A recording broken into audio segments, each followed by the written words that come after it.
Hi, everyone. Thanks for joining us today. I'm Nicole, and I'm joined by Siddhi Shakti from Soul Light to talk about the power of sound. Siddhi Shakti is an accredited healer, a sound yoga teacher, and Ignite Your Spirit practitioner. Thanks for sharing with us today, Siddhi Shakti. Thanks, Nicole. It's so lovely to join your program and to, I guess, be part of the community that you're building of inspired individuals who are coming together to do, wonderful things in the world and share their gifts and, hopefully add more love and light into the Yeah. source. Yeah. So, thank you. And I first came across your work in the Superhumour Summit that AJ and Michelle put on. And Yeah. before that, I hadn't really heard of sound healing, prior to that. But as you know, I'm now a bit of a regular, especially to your sessions, which are wonderful. But can you share with us, for people who might not have heard it before, what is sound healing? Yeah. Well, we probably don't think about it very much because we're just so busy and engaged in our lives and the doingness in our world. Mm. But everything is a vibration. We're in a vibrational soup and we're beings of vibration as well, even though we identify probably as a very physical and solid Mm. object in our bodies. We're energetic beings. And so the frequencies that we're running within us, sometimes they can feel kind of heavy and challenging, like we can be challenged with energies of stress or anxiety or depression or any of those things.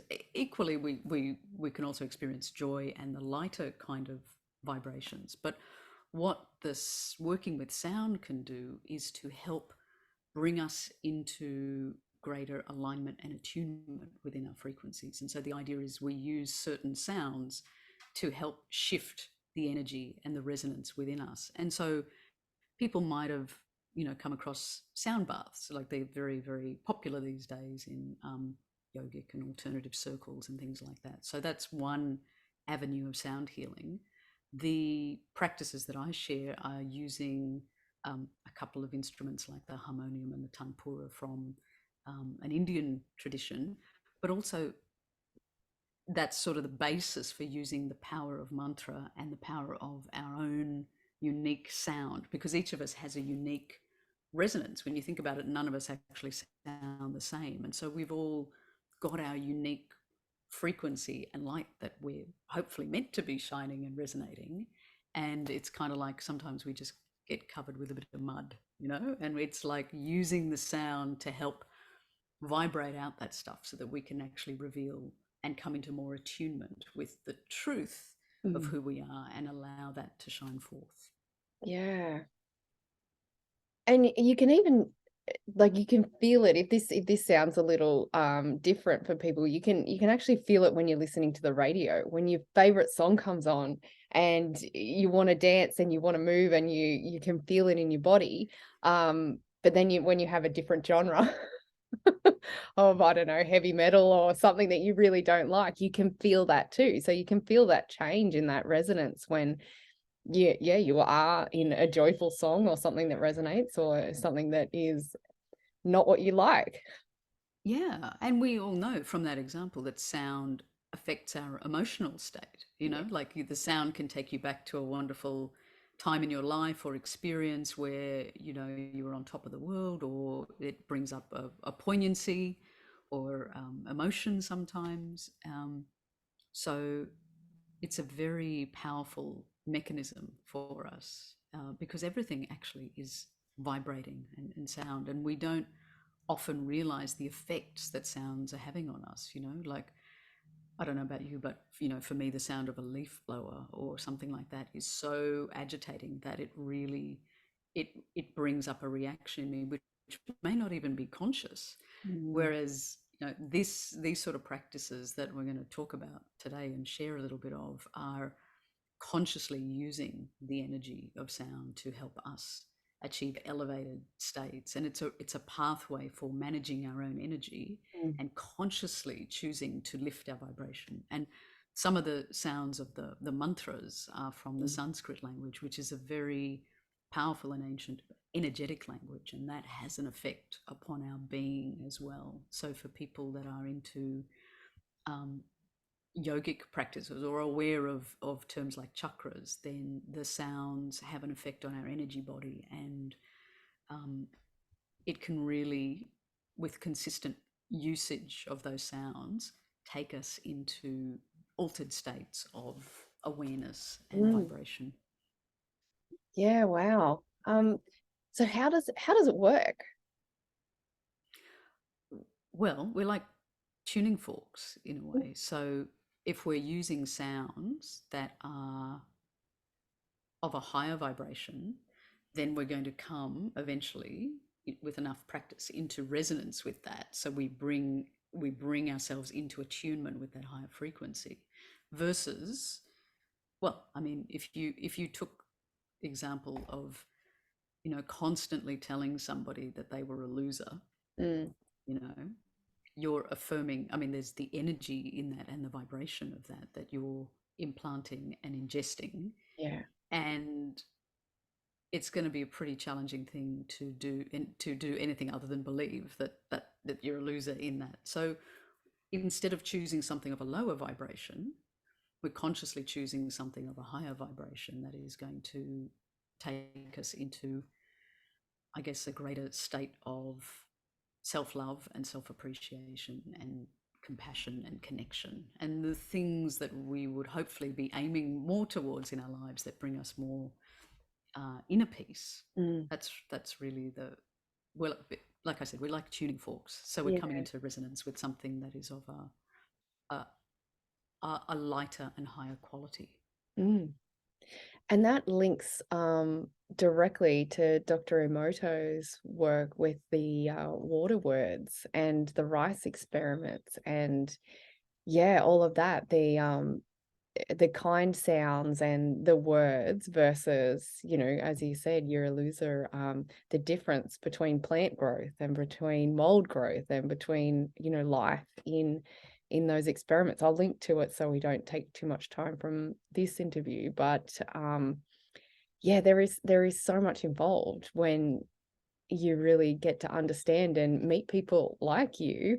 But there's also huge benefits that we can gain from it physically and mentally and emotionally.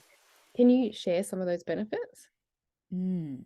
Yeah, some of the sounds that I love working with are very simple toning and humming sounds as Mm. part of the what's called the yoga of sound practice, which is sort of attuning us. And a lot of the humming sounds will activate within us the release of what's called nitric oxide, which is a natural feel-good chemical.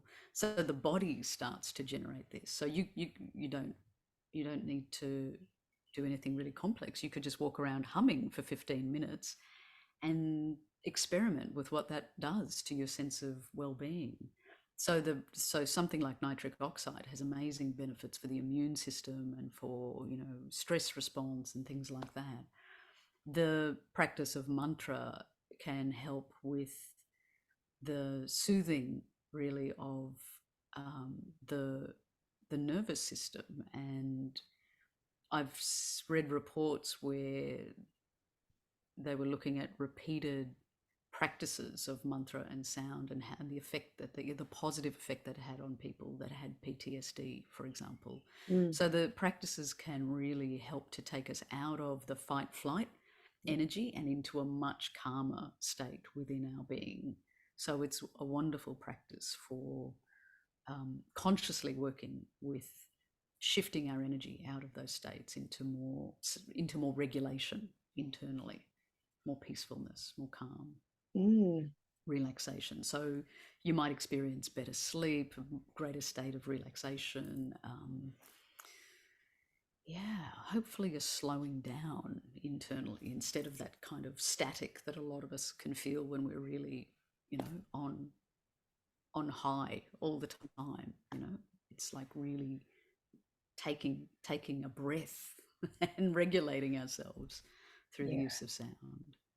Yeah, incredibly powerful. And it's sort of like, it's a little hard to even comprehend because you just go, how is that even possible that just making a couple of these sounds can have such a shift? But I think we've become so disconnected from the miracle of who and what this incredible vehicle is that we've been given. You know, Mm, we just sometimes we stuff ourselves with all sorts of things and we don't think about what we're consuming, either physically or from the environment around us. And mm, so this is part of actually honoring and nourishing and providing a mechanism for the body to come into a greater state of harmony so it can actually self heal. You know, mm, we're taking out those static, high static inputs and bringing ourselves, giving ourselves an opportunity to come into greater um, harmony internally. mm.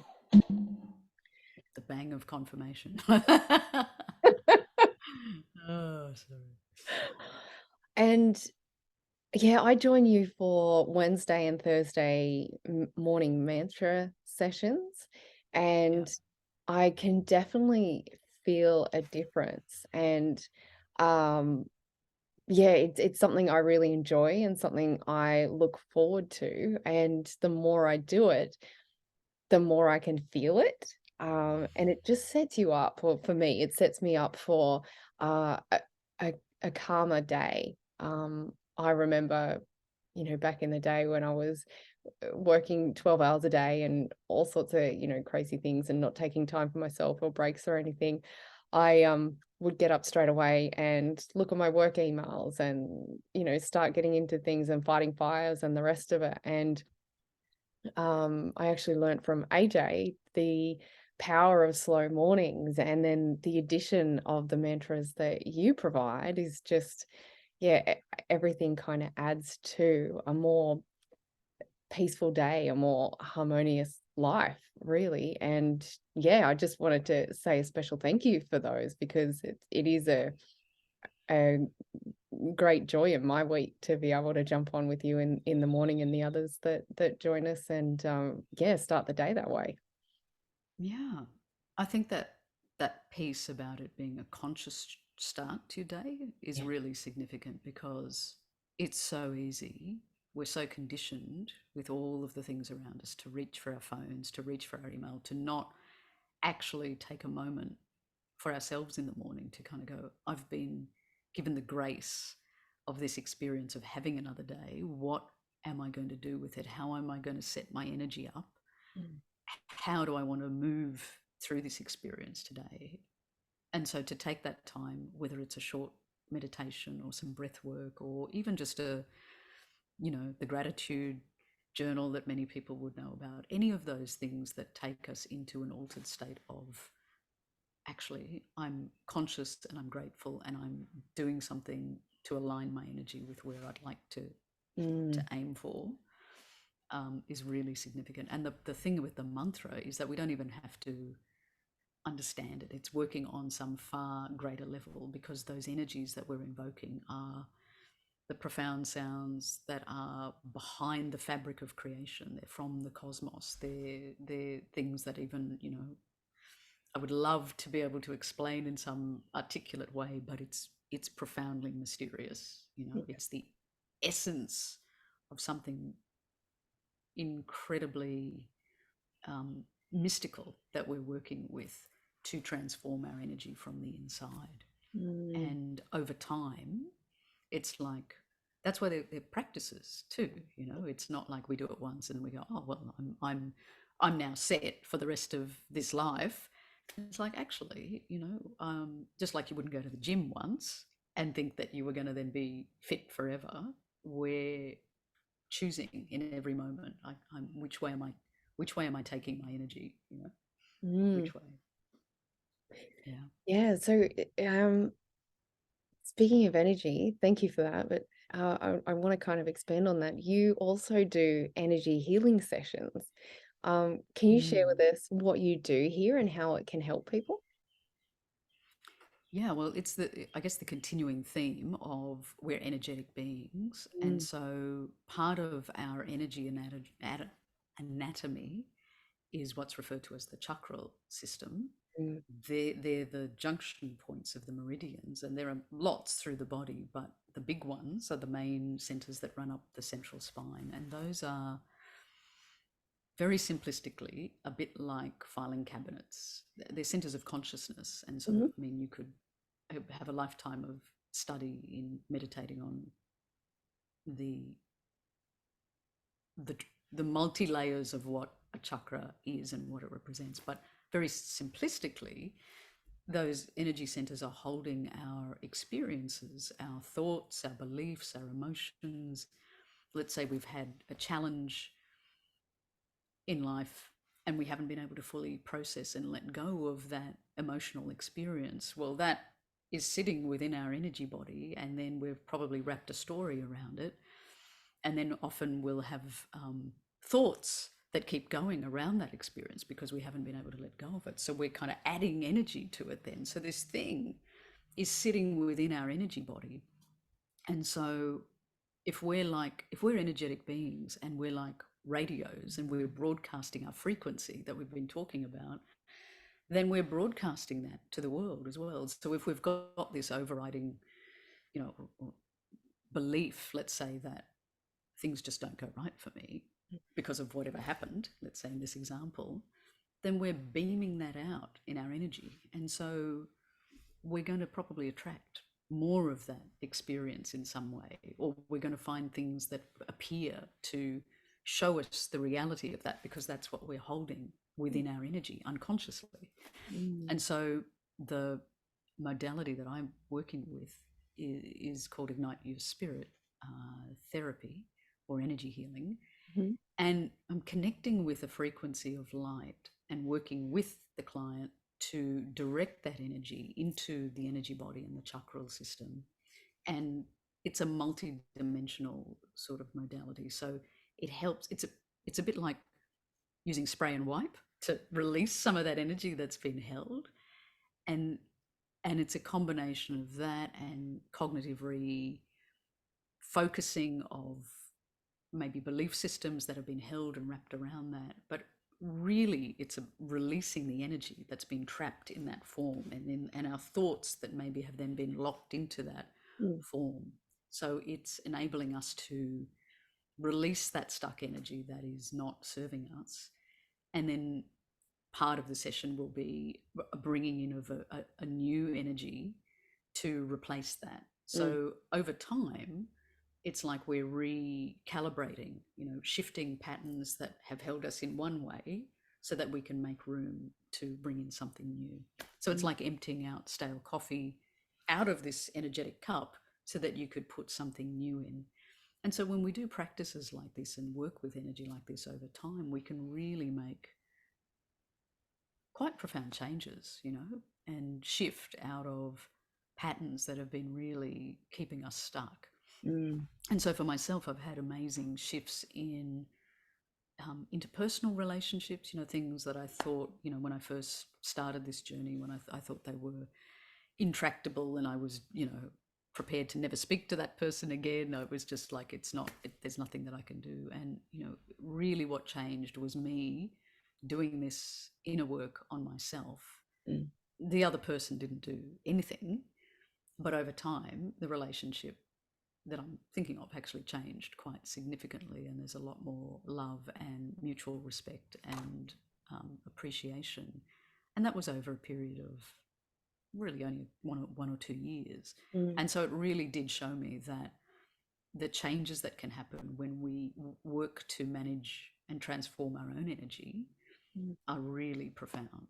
And so Mm. that's why I love this so much. It's an amazingly deep and transformational modality for shifting and transforming energy. It's really empowering, Mm. because you think, well, I don't have to be a victim to my past and to my circumstances or to the things that have happened to me. And, most people have all, speed bumps in life. It would be a pretty unique person to not have some kind of challenge. Yeah. So it's an amazing tool of empowerment is what Mm. I would describe it as. Yeah, that's wonderful. And I think it really helps people who have done a lot of work elsewhere but still feel stuck, like you were saying with the relationship that you had, and I have a similar one. To be able to work on the unseen, to be able to move and shift that to improve, yeah, just works wonders. So I'm really grateful for this conversation. Thank you so much. Um, Mm. and I know that we're going to end with a mantra, but before we get into that, is if people want to learn more about you, what's the best way to connect with you? Probably just through my website would be easiest. Yep. It's soullight.com.au. Yep. It probably is due for an upgrade. But I look at it and I go, I don't have the enthusiasm for that at the moment. But at least there's enough on there. A little bit about me. There's some articles on mantra and the power of mantra and power of sound, Mm-hmm. and the opportunity for some energy healing or sound sessions with me if people like, Mm-hmm. plus the group events I do online. But also, there's just a couple of resources in the shop. So if people want to do like guided sound sessions, then I've got a couple of audios there from different Zoom classes that I've done, and Yeah. they're like really affordable. So Yeah. people could always download that and do it in their own time. Yeah. As I find when you first start, and this is anything new, you do feel a little bit, well, I know I did, felt a little bit awkward and uncomfortable, but now, and you've met some of the friends that we've had over when we've stayed. Now I sit out on the deck and do the morning mantras and have people come and join and, and watch, and I don't mind because it's the feeling that I get and also the feeling that they get as well. I mean, we had Addie on, who was in the background, and she's, 3, 4, and yeah, she was joining in and doing it. So I think it is a great practice for kids to be involved in as well. Because there's so much Totally. energy, and it really not only gives them something to do, but it's something that adds value and a really good habit to get into. So yeah, that was Yeah, what a great fun. foundation for a Mm, child to have a bag of, tools to use to lift energy and to share the expression of one's voice, and yeah, all of those things. yeah, And when you chant aloud, it's also the vibrations of the mantras are affecting the energy in the space around you as well.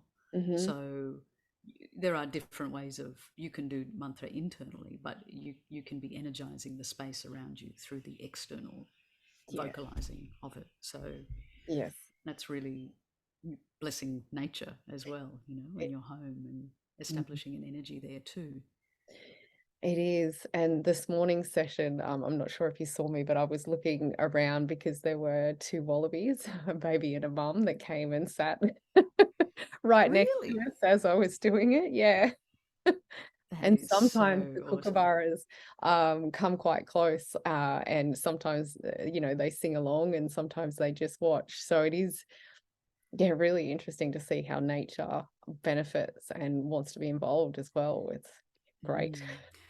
Well, the what I've been told about the origins of the Sanskrit sounds and the mantras was that they were perceived by rishis and sages thousands of years ago who were in deep meditation and heard the sounds of creation and the universe and nature. So these are the sounds of nature and the elements of creation, the Mm, sounds. So it's kind of hard for our minds to get around that, but that web of life and that connection, it's all there in the sounds. And it's not surprising that nature is responding to you, as you engage with they're jumping around at the moment too.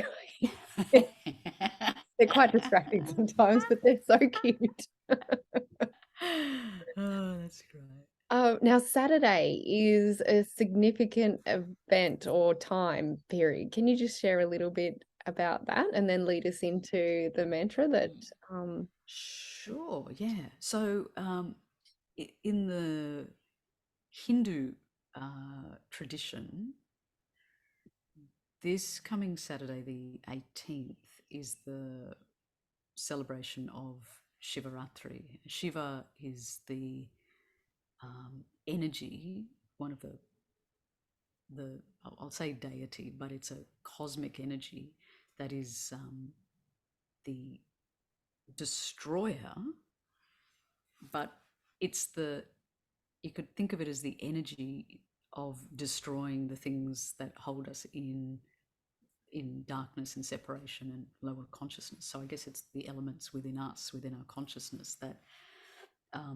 there's the opportunity on this night to really engage with deep spiritual practices and yogic practices that you would, potentially fast, potentially keep your spine straight and upright for the duration of the night, to really be able to pull in as much energy of transformation. And it's said to be also the celebration of Shiva and Shakti, the marriage of Shiva to Parvati. So it's Shiva being consciousness and Shakti being energy, the marriage of those two things. And so within us, it's like the dissolution of one level of consciousness to raise our vibration and then remarry at a higher level of consciousness.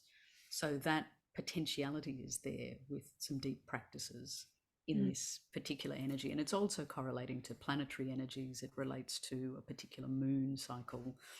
And it's a big festival in India, and probably right around the world for people who are attuned to this particular energy. And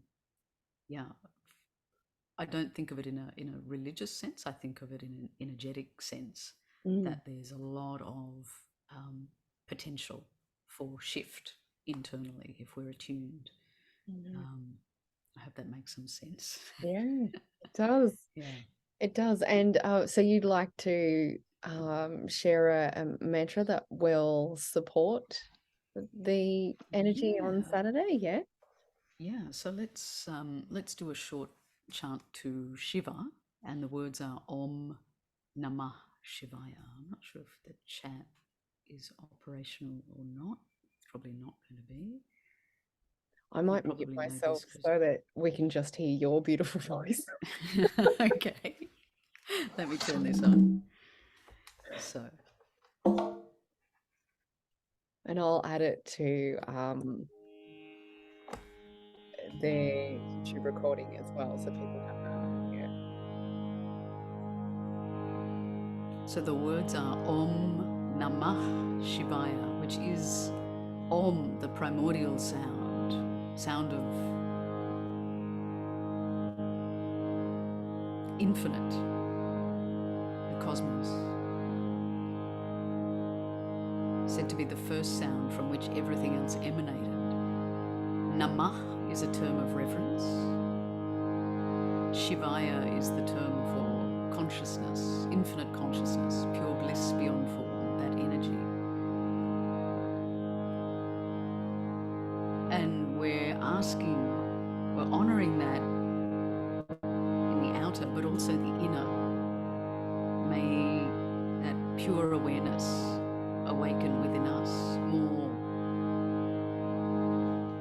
And for a little bit of precision in the making of the sound, which brings more of an energetic connection, you want to take the tip of your tongue and touch the spot behind your top front teeth, the fleshy bump on the Nama. Bring the tongue forward and activate that point, Nama. So I'll chant this through a couple of times. And join in when you feel able, and allow the energy to resonate within your whole being. You don't need to overthink it. It's a wonderful practice for bringing the mind back from all of the wandering thoughts. Bring it back to the chant, and intend that the energy can shift things in you that are ready to move, that you may not even have an awareness of.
Just listening.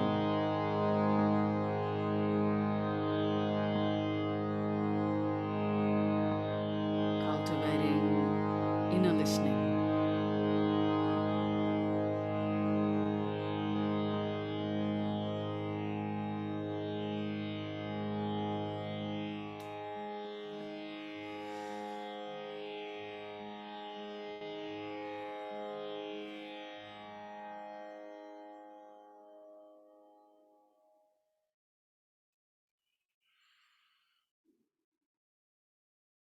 And breathing in through the top of the head and releasing from everywhere. Just breathing out any of the energies that are ready to release, anything that doesn't serve you.